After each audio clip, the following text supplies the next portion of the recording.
guys, Assalamu alaikum wa rahmatullahi wa barakatuh. If you're here in good faith, I wanted to talk a bit today about how praying Salah, which is the obligatory prostrating prayers that we do in Islam, how it actually helps align your chakras.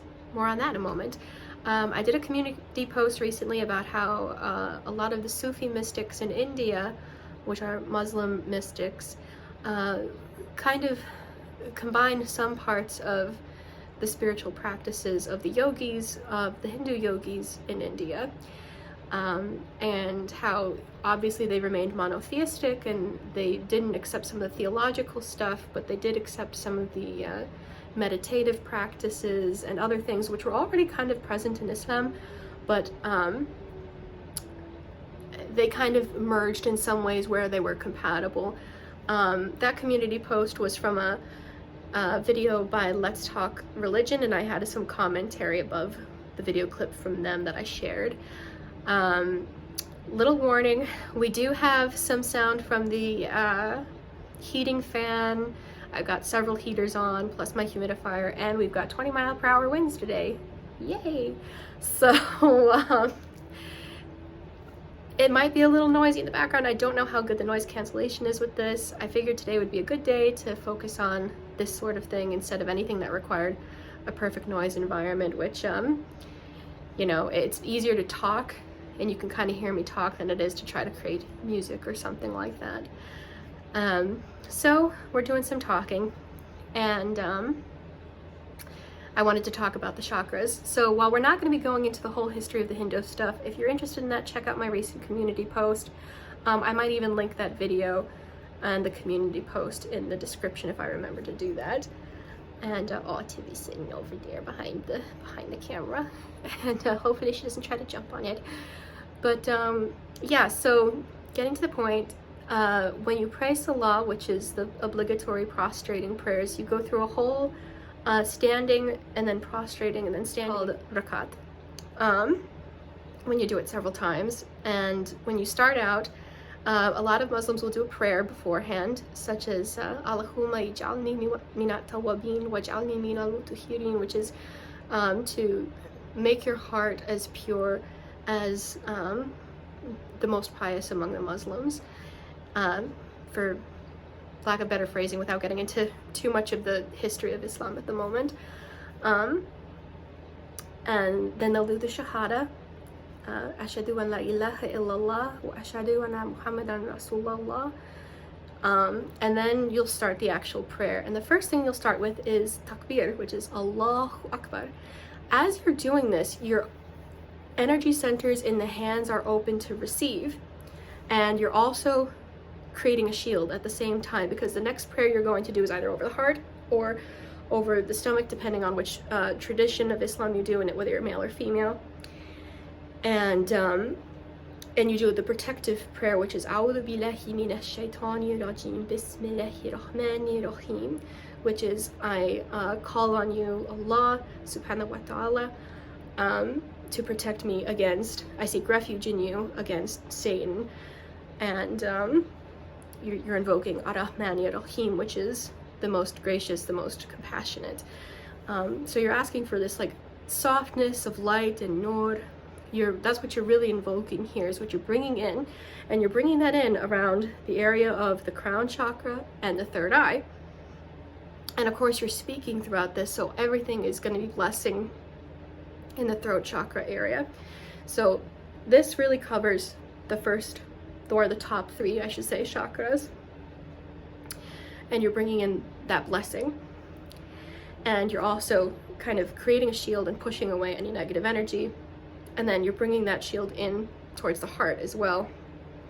And as you're here, you do Al-Fatiha, which is the opening prayer in the first chapter of the Quran, which is Alhamdulillahi Rabbil Alameen. You say Bismillahir Rahmanir Rahim first, which you get from the end of the A'udhu Billahi prayer.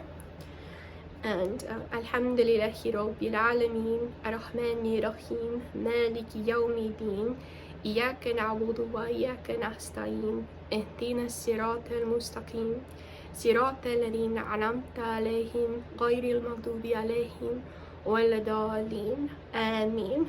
And that whole prayer is First, you're calling in the most gracious and the most compassionate, saying that we turn to you and no one else. We seek for you to bring us on the right path, the path of those who have been blessed by you, and not the path of those who have been led astray. And that's the prayer. And this helps to kind of protect you from any negative energy. So you know how in Reiki and other energy systems, people will put on like a shield or an energetic shield around something before they do healing work? Well, it's kind of like that. It's already built into how the entire obligatory parts of the prayer work. And of course, you're bringing all that light in that you've taken in from the crown, and you've put it right here into the heart chakra if you're female. And if you're male, you've created a well by going like this. And all that light is kind of collecting here around your heart space. And you're also creating like a shield around your solar plexus, which in men is particularly susceptible. And obviously men and women can both be egotistical, but in a culture where men are kind of encouraged in certain directions, and all societies can really be like this, it really kind of helps to create like a protective shield against anything kind of inflating the ego, really. It kind of creates a healthy sense of power that comes from within and from God. La hawla wa la quwwata illa billahi, as we've said in a previous video, which is there's no strength without God. So your sense of strength as somebody who is strong, somebody who's trying to take care of yourself and other people, is right here, being kind of, you're collecting all that light. And then as soon as you go to the next part of the prayer, which is you bow perpendicular to the floor while still standing. Subhana Rabbil Azim, God the Most High is exalted, basically. And as you're doing this, all that light floods down into the solar plexus, sacral chakra, and root chakra areas, the navel, right above the navel, between the heart and the navel, and the base of the spine. And so as you're doing this, and then you Subhana Rabbil Azim, and then Samiallahu liman hamida, Rabbana wa lakal hamd, which is again just praising God. And then you get to the ground. So all that light that you have just filled yourself with, you're getting into a praying position on the floor where your legs are underneath you and your middle folds in and your third eye touches the floor.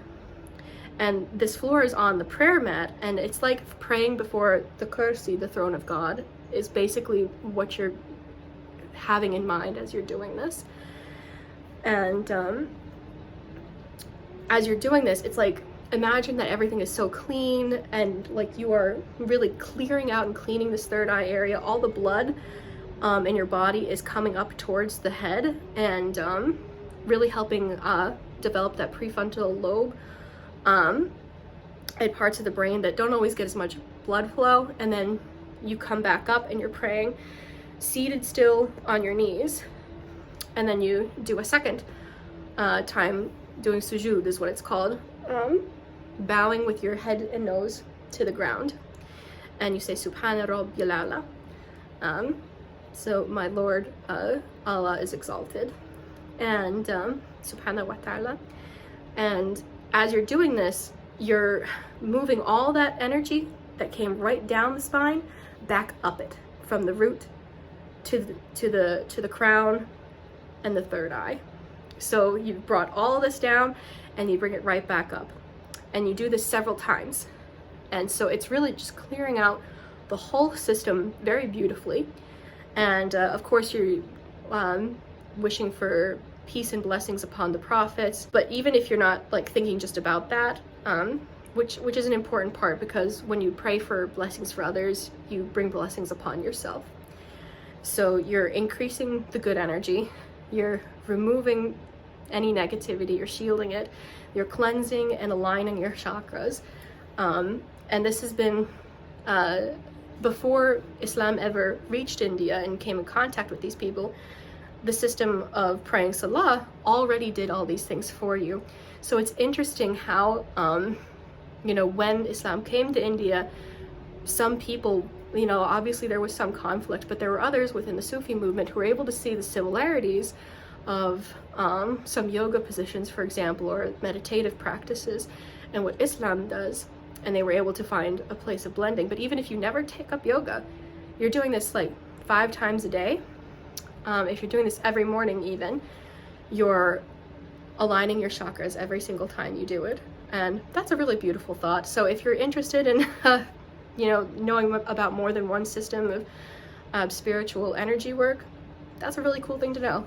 And I hope that was good information for you.